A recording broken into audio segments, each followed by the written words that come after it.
Hello, the Nott listeners. Welcome to our channel. In this video, we're gonna dive into the story of Candy Corn Curse. This story takes place in the corn village. We will visit an abandoned cottage, meet the famous corn village scarecrow, and build an unexpected friendship through a conflict that happened in a Halloween gathering party at the village center. The conflict that happened taught corn village residents to be careful about how we treat others, because some things may be left unsaid without us knowing the full story. For disclaimer, the story in this video is self-written and fictional. Similar names, places, and events that are mentioned along the story are not intentional. Please like, share, and subscribe to help this channel grow. It means a lot to us. Enjoy your time! The town where I live is called the Corn Village. Yeah, you heard it right. The history of this town's name leads back to around 40 years ago, where this town was an empty meadow without residents. Some people said that a long time ago, people tended to avoid this beautiful meadow. Many explorers or people that are on the way to other places always avoid going through this meadow. They prefer taking a longer trip instead, through a longer pathway. The rumor is that many strange phenomena happen in this meadow, such as sudden temperature drops and strong gusts of wind. Some also said that the beautiful grass and little flowers that grow in this meadow are toxic. Many explorers experience pneumonia and trouble breathing while crossing this meadow. The rumor passed quickly to other villages, giving caution to passerby to avoid crossing this meadow. However, there was one small cottage in the middle of this meadow, but no one knows what's inside, or if an actual person may live in that cottage. That was a glimpse of Corn Village in the past. The history of Corn Village is known by all Corn Village residents, as it was being passed on to the younger generations and incomers. As for now, Corn Village is a friendly, gated community. Corn Village always accepts new incomers with open arms and friendly gestures. The incomers that choose to stay at the Corn Village tend to share their experience here in the village to their relatives and friends. Because of that, Corn Village gained a lot of new residents from time to time. However, new incomers that want to live in this village must pass a scarecrow screening test. The new incomers just need to stand in front of the Corn Village scarecrow. If the scarecrow's eyes turn green, then they pass the test. If it's red, then the new arrivals need to leave immediately. The Corn Village scarecrow is standing tall at the front side of the cornfield that faces the middle of the village center. The village center is like a public park, a place where Corn Village residents gather and mostly spend their afternoon together. There are some shops, a library, restaurants, and cafes centered around the village center, making it like a mini shopping arcade. The cornfield is located in a row of shops which kinda stand out and looked peculiar. But the cornfield is like the heart of the corn village. The cornfield is well looked after by the corn village residents. They took care of the cornfield with so much care, with an alternating schedule to each member of the residents. Corn village residents always held a party when it was corn harvesting time, where people gather at the village center, creating several corn-based food or snacks to be enjoyed together. The remaining corn will be given equally to each resident, as it is our main source of food here in the village. We always cherish it dearly, never complaining or ungrateful, having to eat corn-based meals every day. I can say that our community is happy and kind people. We always take care of each other through thick and thin.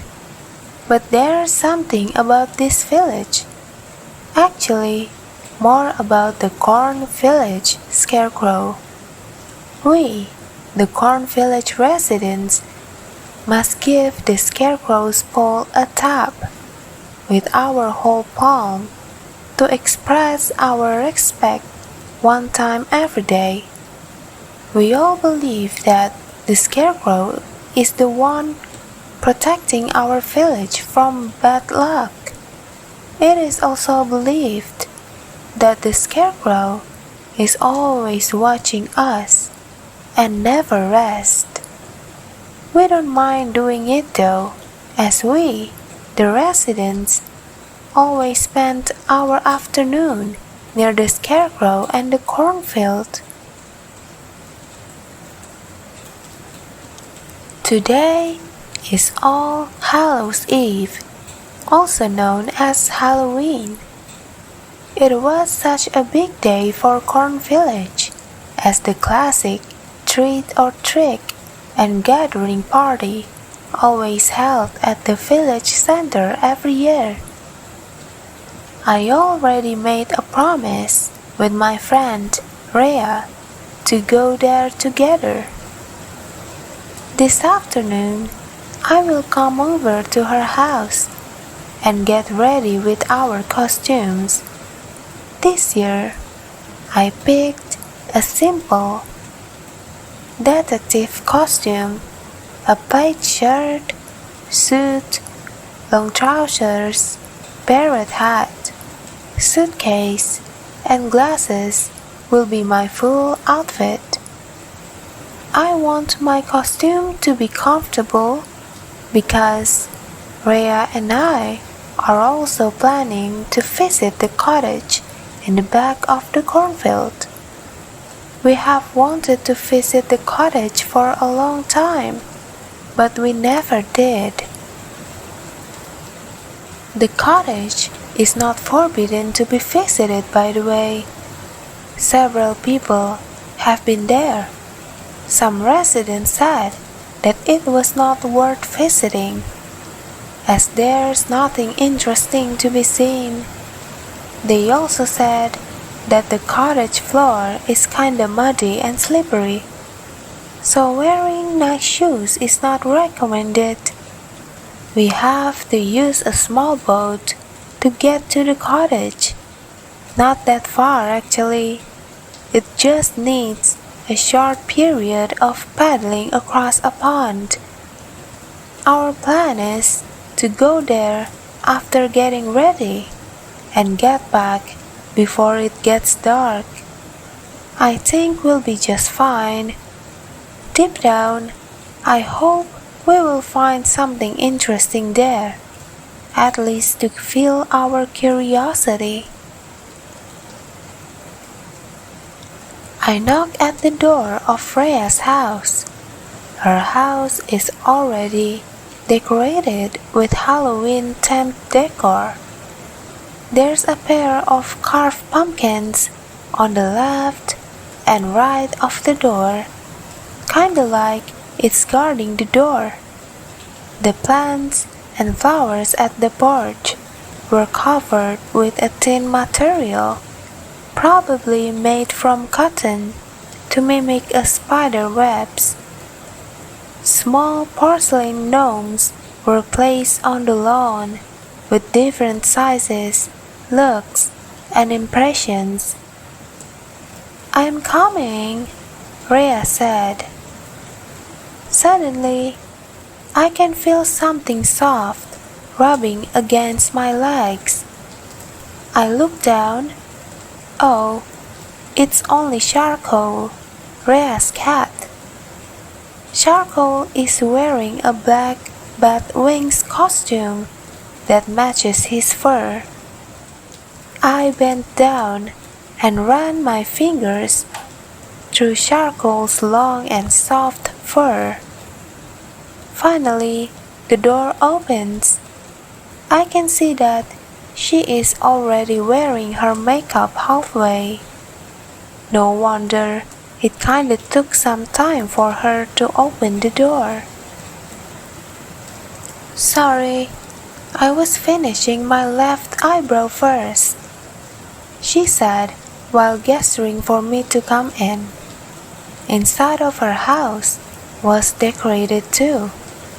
I see little gnomes everywhere, picking at an unexpected spot. "Wow, there's a lot of gnomes going on here," I said. "Yeah, my mom suddenly decided to collect porcelain gnomes. I don't complain though, actually it is kinda cute," Rhea said. "Yeah, it is adorable, but it kinda reminds me of, you know," I said, remembering a past incident. Please don't talk about it. Today is only for fun things. Let's get ready. We don't want to be out of schedule for our cottage visit," Rhea said, and climbed up the stairs leading to her bedroom. I follow her from behind. Charcoal walks quickly past me, then Rhea. He entered the room first, before Rhea and I, showing his fluff tail that swings rhythmically as he walks. We play some songs to sing along while we quickly get ready. I put my hair in a neat, low bun and change my clothes to my detective costume. Rhea wears a milkmaid costume. Her hair is braided and crisscrossed at the top like a bandana. We may dress differently, but we wear matching black rubber boots that reach our calf. It may look strange, but we decided to do so. We don't want our shoes ruined with mud. And besides, all the Corn Village residents have at least a pair of black rubber boots per household to be worn on duty at the cornfields, each altering schedule. We sang together so loudly while finishing our final look. Even Charcoal hid inside the bed covers. We went downstairs, ready to go for the adventure that we planned. Rhea locked the front door as her parents are not home. They are at the village center, volunteering to prepare the Corn Village Halloween gathering party. As for Charcoal, he doesn't come with us. Rhea already left some food and one window open, so he can get inside or outside as he likes. The Corn Village is pretty much safe from wild animals. So it is okay for Charcoal to be outside unsupervised, as he is also a sassy and smart cat. We left the house and went to the cornfield with bikes. A car or other automotive vehicle is not common here. Everyone uses a bike for accommodation. The residents tend to agree about only using bikes or scooters, even if on some occasions it's not practical. Keeping our environment nice and healthy really matters to us. On the other hand, there were 5 vehicles in this village that stood by whenever needed. 2 of them are ambulances, the other 2 are firefighter trucks, and 1 is a big bus to take residents that want to travel outside of this village, mostly to the neighboring village or cities and the train station. While taking the residents to some destination, the bus also used to pick up and deliver grocery products to the village center on the way back.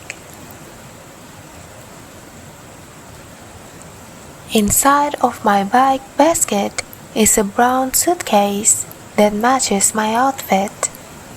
Meanwhile, a picnic basket is on Rhea's bike basket.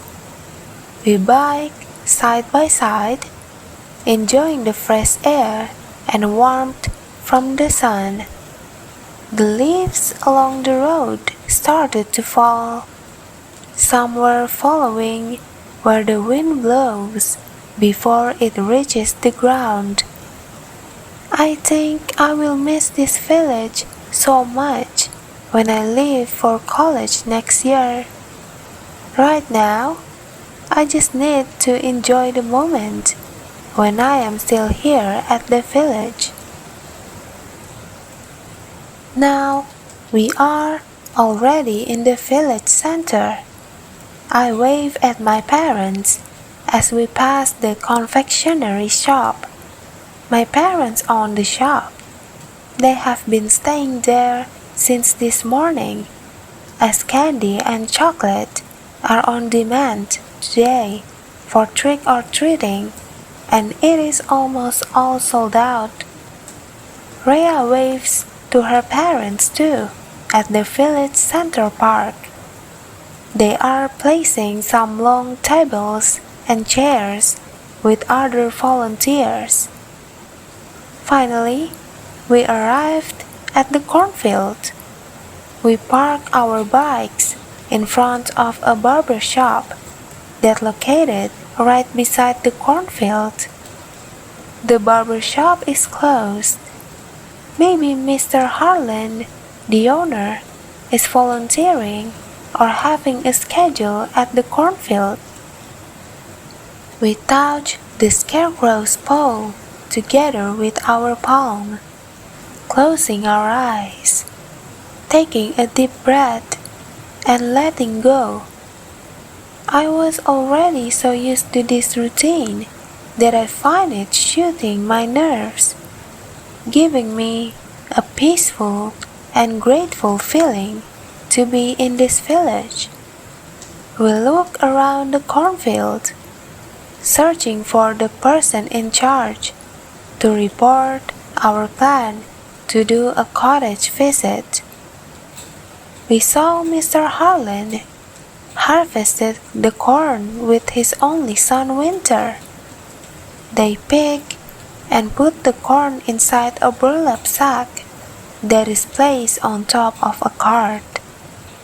Winter's complexion is all white like snow, just like his name. Some of the kids used to make fun of him for his appearance, but his kindness silenced them all. just like Mr. Harlan.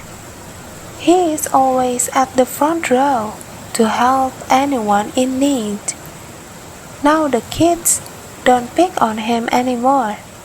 They respect him as they respect Mr. Harlan, who is known as the wise man. Hello, Mr. Harlan. Hello, Winter. We like to report our visit to the cottage, Rhea said to both of them. You girls sure want to visit the cottage today, Mr. Harlan said, looking kinda confused. Yes, we do. We have our rubber boots on to avoid the mud, I said to Mr. Harlan. We won't be long. We will be back before it gets dark, promise, Rhea said. Okay. I will stay here until you two come back. You can accompany them too, Winter, said Mr. Harlan. No, it's okay. We don't mean to bother. We will be fine by ourselves, I said. So one of you can operate the boat then, Winter said. Yeah, I guess. We will figure it out eventually, Rhea said. Let Winter go with you. The water is rising after yesterday's heavy rain. I don't want anything to happen with you too. Not under my watch, said Mr. Harlan, putting his hand on Winter's shoulder. Rhea and I nodded, agreeing to Mr. Harlan. 3 of us are in the boat, paddling together across the pond to reach the cottage. Winter sat in front of the boat. Rhea and I were in the back. Will you go to the corn village gathering party tonight? Rhea asked Winter, breaking the uncomfortable silence. I don't think so. The kids were not picking on me anymore, but sometimes I still get a weird look here and then from several people, Winter said, his eyes fixed at the water. But don't you think it will be a miss if you don't go? I mean, next year we'll be in the college and stuff, I said. Maybe you can come with us as a group. We can shoo people away if necessary, Rhea said, nudging at me. The boat swayed a little bit. Whoa, careful. I don't want us soaked in the pond water before we reach the cottage, I said. We tried to move our body and handling our paddle in some position to keep the balance of this boat. Sorry, I thought this boat wouldn't sway that easily, Rhea said, apologizing. It is a small boat. What do you expect? Imagine only you two in this boat, Winter said. Before he finishes the sentence, Rhea pushed him a little, making the boat unsteady. We panicked. The boat swayed heavily this time, unstable. I can see Mr. Harlan waves and shouts at us from afar, but I don't get what he said. Winter pushes his paddle straight to the water. The boat stops swaying. Turns out the water is not that deep here, as we almost reached the cottage. Oh, guys, I'm so sorry. And thank you, Winter, for helping this boat to be steady again, Rhea said, apologizing again as we reached the deck. Winter shakes his head. I'll stay here. I have already been in the cottage a couple of times. "Don't be too long," Winter said, while tying the boat's rope to the dock. "Okay, we won't be long," I said. Rhea and I get off from the boat and start walking to the cottage. The cottage looks neglected and abandoned. It is covered in ivy plants and green moss, consumed by time. The front door has already broken down, leaving the cottage opened. Some of the roof also has fallen, creating some holes at the top that allows some sunlight to penetrate inside the cottage. "Watch your steps! The mud is kinda slippery," Winter shouts from afar. We turn our backs and gave him a thumbs up. Then we continue to walk ahead. Just 3 more steps, then we will be inside the cottage. We peek around to see what's inside before we went in. The cottage is pretty much empty. There's no other room besides the main room where we stand now. We look around, but all we see is crooked walls with green moss and ivy. However, there's a large painting of someone dressed like a witch. It is a woman wearing a long black dress with also long sleeves and a pointy black hat. She is standing backwards in the middle of the meadow, where the grass and flowers are at calf height. The painting looks very old and covered with thick dust, making the painting look grayish. The floor is muddy, just like they all who have visited this cottage said. We both keep our steps small and cautious, avoiding to be tripped in this mud. We stand in the middle of the cottage main room. "That's it! We did it! We visited the Corn Village's famous cottage," Rhea said with so much joy. "Yeah, we did! I will miss this town so much when I leave next year. And you too," I said with glassy eyes and looked over to Rhea. "I will be missing you too. You are my bestest best friend," Rhea said. Her green eyes began to get glassy too. We hugged in the middle of the cottage main room. We stare at each other as we hear someone coughing. Probably someone is around the cottage. Maybe that's Winter following us here. "Winter, is that you?" I said, hoping for an answer from him. But all I can hear is utter silence. Suddenly, we hear bushes moving and quick steps that indicate someone is running past the cottage. "Should we run back to the dock?" said Rhea, whispering. "We can't run. It's too slippery. We may trip if we do," I said to her. "We do a fast walk then," Rhea said to me. I nodded my head, agreed. Even if we try to walk fast, our walk is pretty much in a normal step and pace. There's slippery thick mud here and there that makes it hard to be avoided. We are struggling to walk to the dock fastly. From the distance, we can see Winter with another person, sitting and talking at the end of the dock, their legs hanging above the water that almost reach their feet. "Who is that? I thought only 3 of us were here," Rhea said to me. "I don't know. Only one way to find out," I said, continuing to walk to the dock. "Guys, This is Leia.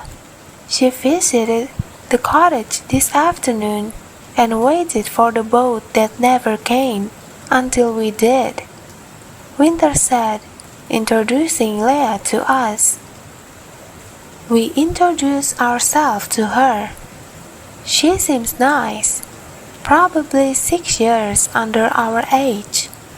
She wears a long, plain black dress with a maroon felt round hat, a pumpkin-shaped basket set nicely in the middle of Winter and her. Her skin is all blue, but no one questions it. Maybe it's part of the costume for today, I thought. After a little bit of chatting, we got in the boat. The sky is turning purple and orange. We watch the sunset while continuing to paddle. This time, the boat is nice and steady. Winter already warned us to not joke around while still in the small boat. We arrived at the cornfield without any incidents happening. All dry, without a single splash of pond water.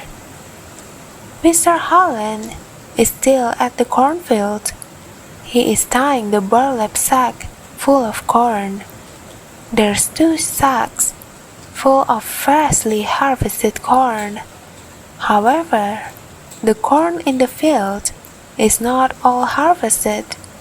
There's still a lot of corn that hasn't been picked. Residents of Corn Village never ever throw away a single consumable corn. All the corn from the cornfield must be eaten by the residents to express gratitude to the scarecrow that always keeps the corn safe from birds that try to ruin the plant or eat it. Nonetheless, some portion of the corn always filled the bird houses at the village center park.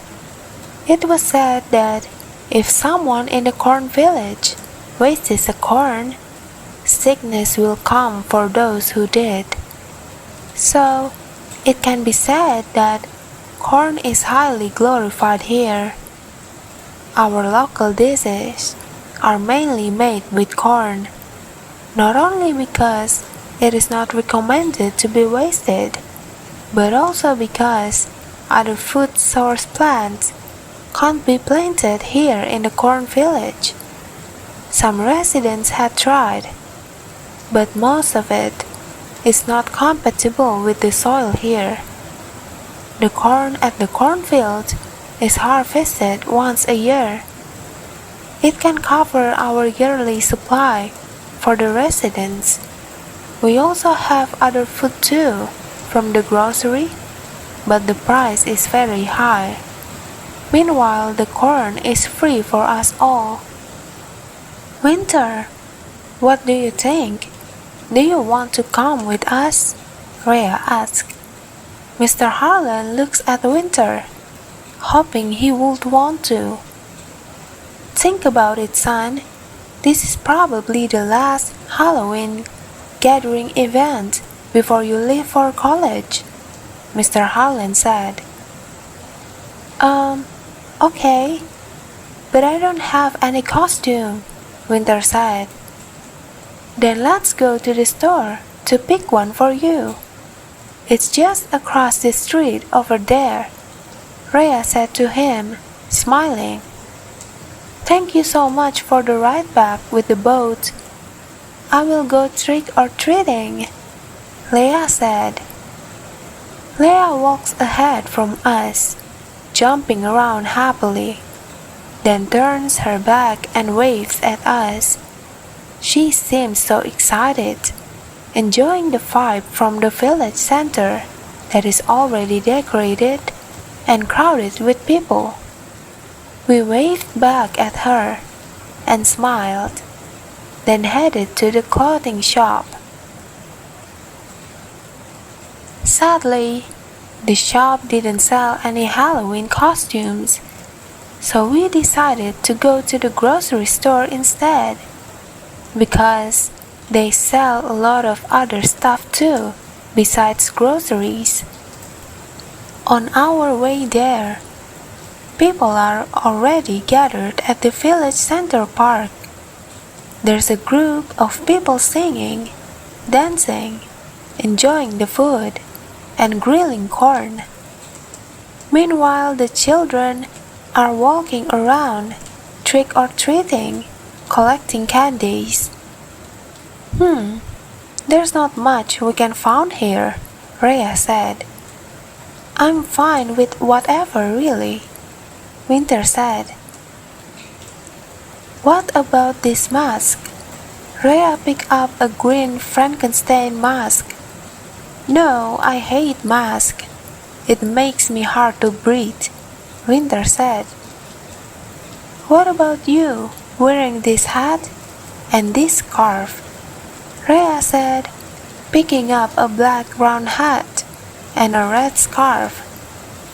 What will I become if I wear that? Winter asked her. A snowman. No offense, but what do you think? Rhea said while still holding the hat and the scarf. It is okay, I guess. I think that might work, Winter said, grabbing the hat and scarf from Rhea. You just need a full white outfit then, I said. Yeah, I have all my clothes at the barber shop, since I live there now, upstairs, Winter said while giving the stuff to the cashier. So you don't live at your house anymore? Rhea asked him. Not since around 3 months ago. My dad is acting kinda strange nowadays. Before we moved to the barber shop, he always visits the cornfield in the morning, even though it's not his schedule to work at the field. He is also always glancing at the scarecrow from the barber shop every now and then, until one day he decided to move to the barber shop. I don't want to be alone at home, so I moved too, Winter said, looking down at his shoes. We left the grocery store and headed to the barber shop. Everyone at the village is still busy with their own things. Some children were running around, giggling and laughing, bumping into people. Isn't it kinda normal to visit the scarecrow every day? I said. Yeah, but what he is doing is kinda intense and suspicious. Actually, I want to show you guys something later, Winter said. I wonder what that is, Rhea said. We arrived at the barber shop. Rhea's bike and mine were still parked at the front. That is our bike. Do you mind if we park it here? Rhea asked Winter. It is okay, really. The shop is closed anyways, Winter said. Winter opened the lock and turned the key at the barber shop's door. When the door opens, I can smell a scent of shampoo, shaving cream, and hair gel. The smell is refreshing, giving it a clean vibes.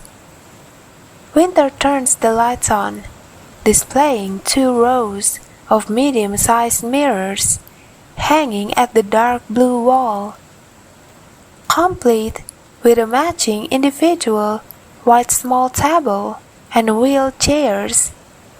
The shiny dark wooden floor reflects the light from above. The barber tools were placed neatly at the open cabinet in the back of the room. The stairs are also wooden, just like the floor. It is a circular staircase, kinda narrow. I hold on the handle firmly, while stepping carefully. Finally, we reach upstairs. The second floor is not as clean as the first floor. There's a couple of card boxes and unused things covered in a thin layer of dust. Winter walks in front of us and enters a room. We follow him from behind. He coughed, then he steps into the room. Rhea looks at me and shrugs. We enter the room too, following Winter, and cough just like he did. This room is really dusty. Maybe it has never been opened in a long time. Look at this, guys. As you have already been inside the cottage, I think you may know that this is familiar, Winter said, pulling a white cloth that revealed a painting. A similar painting that Rhea and I saw hanging in the cottage. Yeah, we saw that at the cottage, but there's something different in this painting, I said, looking closer at the painting. Rhea just stood there, looking at the painting. I nudged her. How is it possible that a similar old painting as the one in the cottage is here? Rhea said. I don't know for sure, but look, instead of a wedge, there's a guy standing here, holding a shovel, Winter said, while pointing at the guy in the painting. Wait, you said that it is a wedge. So it is confirmed then, Rhea asked him. It looks like a witch, doesn't it? With black pointy hat and long dress, Winter said. Yeah, when I look at it at first, I also thought that it was a witch, but it also could be someone ordinary that likes to dress like that, I said, shrugging my shoulders. I just want to show you guys this painting.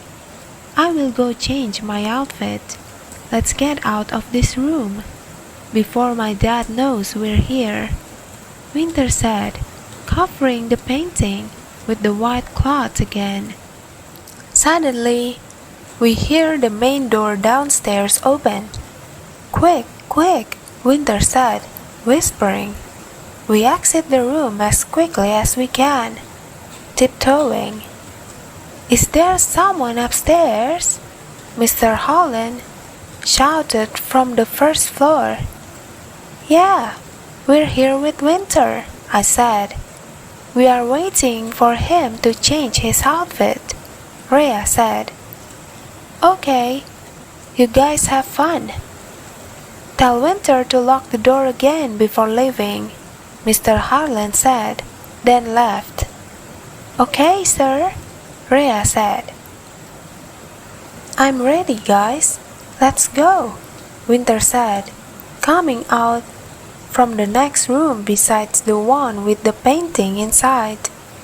He is dressed in an all-white outfit, black shoes, and also a black hat and red scarf.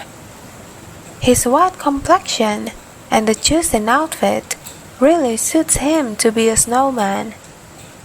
Before we go down, Winter walks towards the window, looking over the view below that shows the village center park. The park is still crowded with people. They all look like they are really enjoying themselves. It's okay, Winter.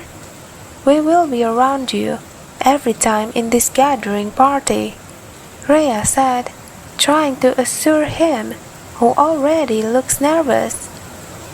We can scare the kids away if they start to pick on you again, I said. Winter laughed a little. Okay, I'm ready, Winter said with confidence. We head downstairs, slowly, because of the narrow stairs. Winter turns off the lights before we leave. Just when we were about to reach the door, we heard a cry. It sounds like a girl is crying. We looked at each other. Then we decided to take a peek through the door. Since it is made of glass, we moved closely until our foreheads touched the glass door and covered the sides of our face with our hands. It helps us to see through the glass more clearly.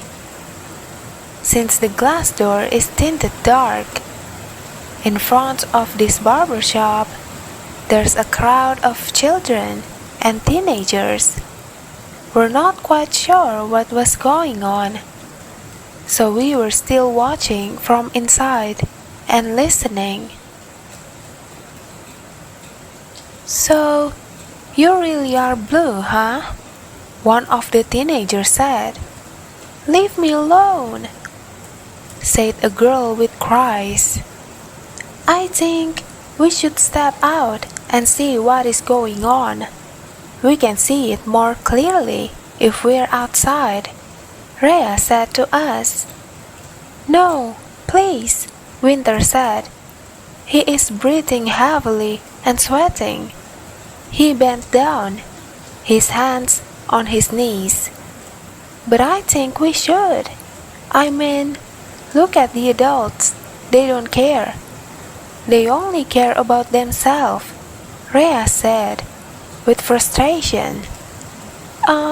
I think he is having a panic attack," I said to Rhea, panicking, while grabbing his shoulder to help him stand and pulling the wheelchair for him. Winter's hand is reaching his chest. He is still breathing heavily. "Here, take a seat," I said, loosening the scarf from his neck and quickly taking a bottle of water from one of the small tables that were meant for customers. Winter drank the water with a small sip.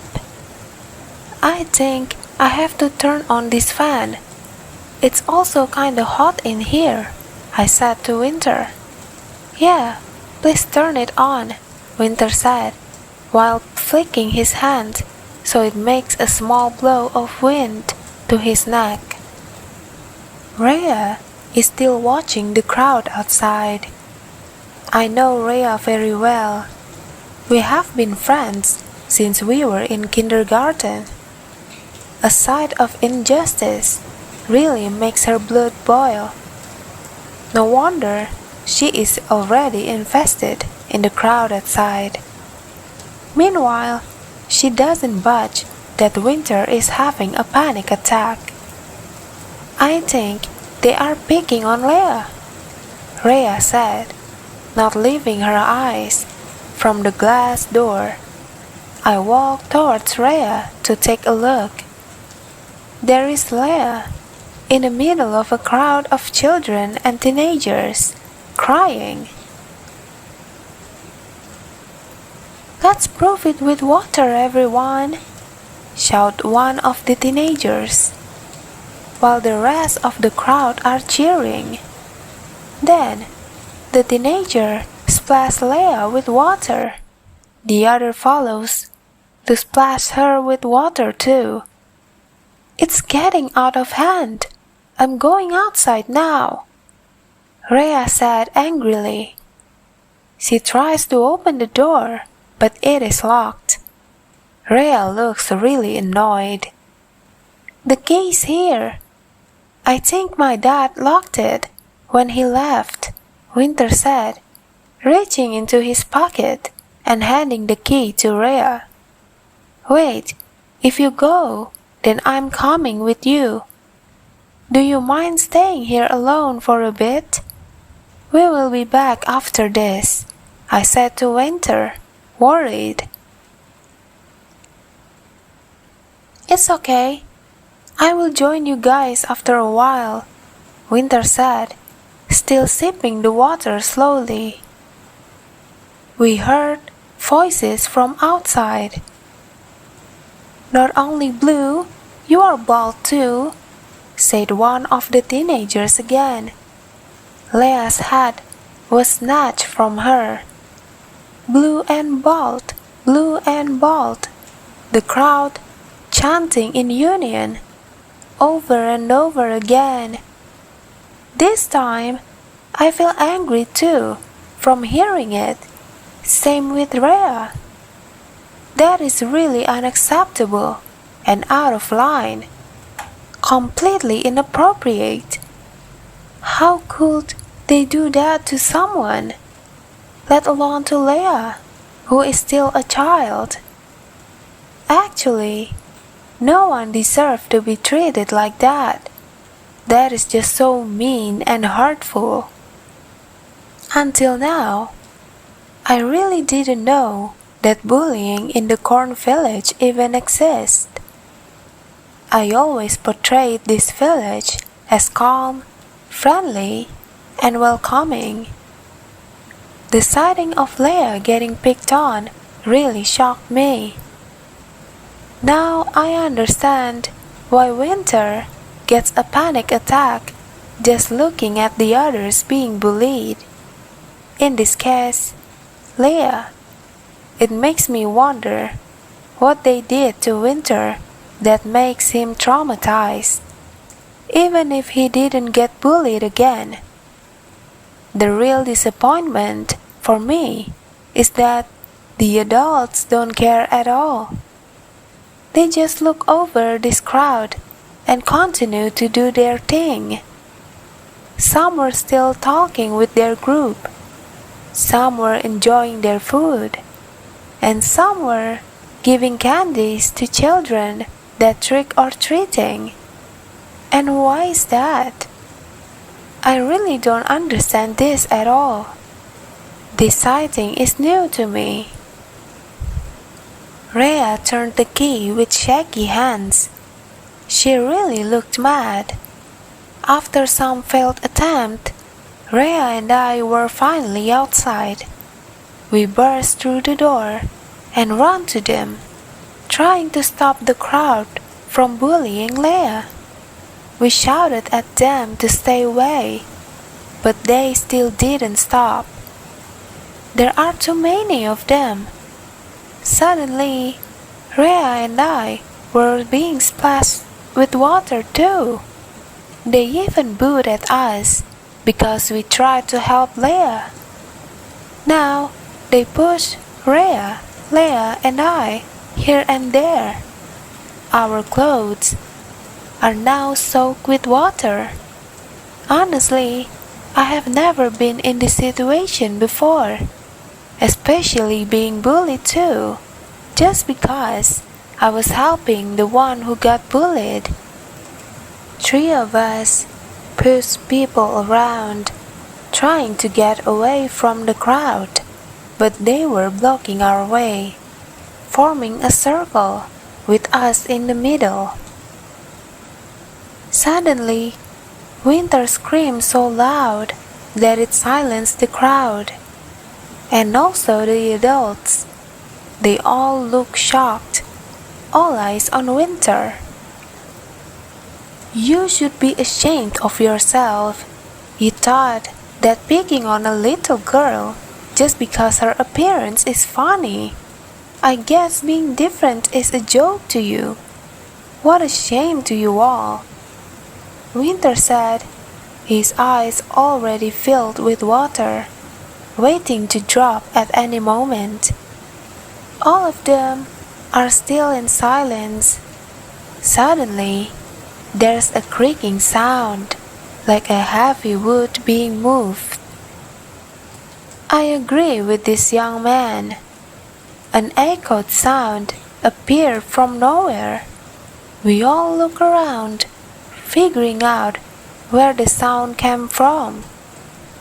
I'm here, you fools, said the voice again. The corn village scarecrow's eyes suddenly turned bright and red in color. We all scream at the sudden sighting. Red eyes on the scarecrow means that it is angry. Some of the residents were cupping their ears and closing their eyes to avoid hearing the sound. All of the residents looked terrified, including us. Just for you know, Leah is my daughter. You, all of you. She went around trick-or-treating with politeness, yet none of you gave her some of the candies. Guess what? She just smiled and laughed without being rude. And how dare you all bully her too in front of me?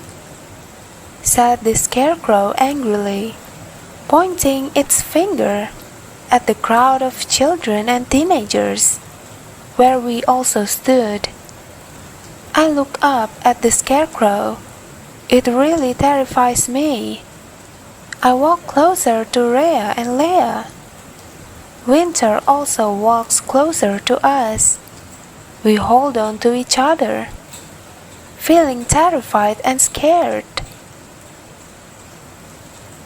And you, all of the adults, you are doing nothing about it. What if it is your kids that are being picked on? Will it be fine? Will it be funny too? The scarecrow said, looking straight at the adults at the village center park. The adults were looking at the ground, avoiding the eyes from the scarecrow that stares angrily at them. All this year, I was protecting your village from bad luck. This is how you repay me. I was angry too, watching you, who bullies this boy, Winter Harland. Sorry, Winter. At the time, I didn't do anything about it. I still had some hope that they would change and not do bullying again.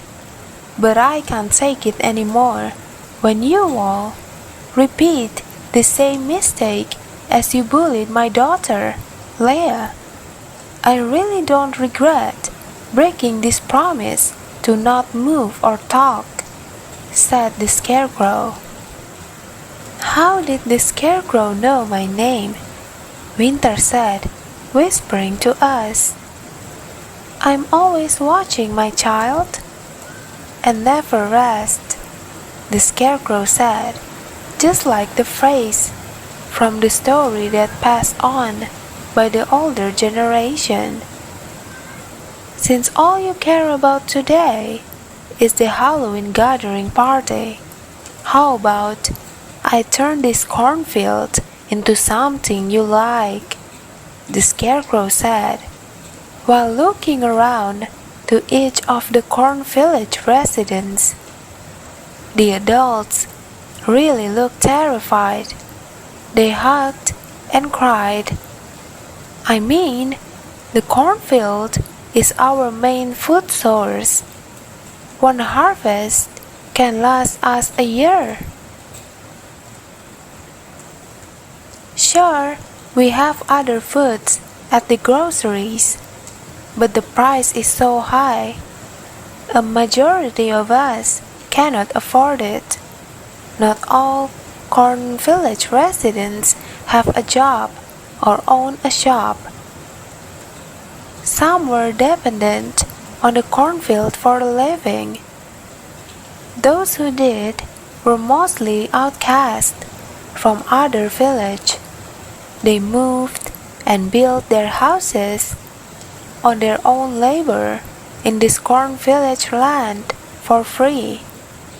So, the scarecrow's statement really gave a terror on their faces. The scarecrow pointed its hand to the cornfield. At the tip of its hand burst a glowing, sparkly white dust that falls down at the corn plants that haven't been harvested. Each of the corn plants are glowing in a white glow when the dust falls on top of it. The glow fades slowly. As the glow disappears, the corn turns orange in color. "Enjoy your candy corn, folks," said the Scarecrow, and let out a terrifying laugh that echoed all around the village center. Then the candy corn from the corn plants was lifted without a single touch from the Scarecrow. It showered the village center, making it a candy corn rain. The small and solid candy corn makes a small thumping sound when it lands on the roof of the shops and the ground. The candy corn also hurts our head and skin when it falls right through us. We crouch to avoid the candy corn from hurting our eyes and faces. All the residents can do is crouching, as running away from the Scarecrow or the candy corn rain is really not a good idea. All of us were crying because of this punishment. Some were dropped to the ground unconscious. The four of us also cried and hugged each other while still crouching. Our main food source is now gone. What are we gonna do? We can't eat candy all day, can we? Don't cry. It is only just the beginning. You know what? I don't want to protect your village anymore. I'm stepping down and will no longer be your village guardian," said the Scarecrow. "Amanda, don't. Please, give us some time. Please don't step down just yet. I beg," said Mr. Harlan, appearing from the cornfield, holding a shovel. Rhea, Winter, and I looked at each other. What we saw really reminded us of the painting at the barber shop. A guy holding a shovel in the middle of the meadow, but in this case, a cornfield. The Scarecrow now faced Mr. Harlan without saying anything. The Scarecrow's red eyes dimmed, not turning green either, just plain, without any color that glows from the eyes. "Please, I'm asking you as a friend. I know the residents were really disappointing you, but some of them are also my beloved family and friends too. I'm really sorry on behalf of Corn Village residents. Give us just one more day. We will leave this land," Mr. Harlan said. Everyone in the village center gasped, shocked. Being alive much longer is what I want at first. But this is tiring my soul, especially because I can't help but see all that's happening in this village. I think right now I prefer to let my soul rest and find peace instead, said Amanda, the Scarecrow. Please, Amanda, one more day for us to leave. If you step down now, bad luck will happen. We can't predict what this land that once was cursed can do, Mr. Harlan said, throwing away the shovel to the ground and starting to kneel, facing the Scarecrow with somber eyes. The Scarecrow turns to adjust its positions and looks down at Mr. Harlan. One more day, and that's it, said Amanda. The Scarecrow then turns back to its original position that we saw every day. Mr. Harlan stands up and walks to the scarecrow, touching its paw with his palm and closing his eyes. He let go and walked with his head down, heading to the barber shop. Rhea, Winter, Leah, and I follow what Mr. Harlan did. We touch the scarecrow's paw with our palm, just like the normal thing we do every day. But this time, we're doing it together at the same time. After it is done, we step back and leave the scarecrow. All the residents began to take turns to touch the scarecrow's paw. Some of them were murmuring to apologize for what they did. "Thank you all so much for standing up for me. I really appreciate it." "I think I must go to my mom," Leah said with a bubbly voice, hugging each of us and walking away, disappearing into the crowd. She really is a sweet child. We walk ahead, away from the crowd, without any direction. "So we must leave tomorrow then," Rhea said. Three of us looked at each other and looked at the ground while still walking. Clearly, Winter and I didn't know what to say. I'm too tired to think about that right now, after all that happened.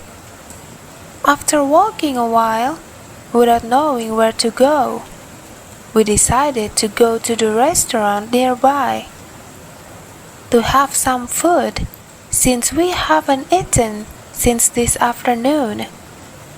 Lucky for us, the restaurant is still open. There were 3 tables that were filled with people. One of them just started ordering. 3 of us sit near the window, taking a look at the village center, this town's most beloved place. We can't believe that we have to leave this place soon, the only place we know until now, the place where we grew up. After a pause from looking at the village center, we order a generous amount of food. Since we are really starving, our stomach began to grow. Can we still be friends? Even if we may be separated after moving from this village? I didn't have friends before, to be honest, Winter said, his eyes fixed on his plate, poking the fries with a fork. "Of course we will," I said to him. Then I looked at Rhea. "We just need to promise that we all still be in touch, okay? Even if we are separated," Rhea said, looking over at me and Winter. We all nodded, agreeing, then continued to eat our dinner together. The end. Thank you so much for listening until the end, Nott listeners. Comment corn emoji down below so we can see your presence. Please subscribe to our channel if you want to see more of our contents. See you.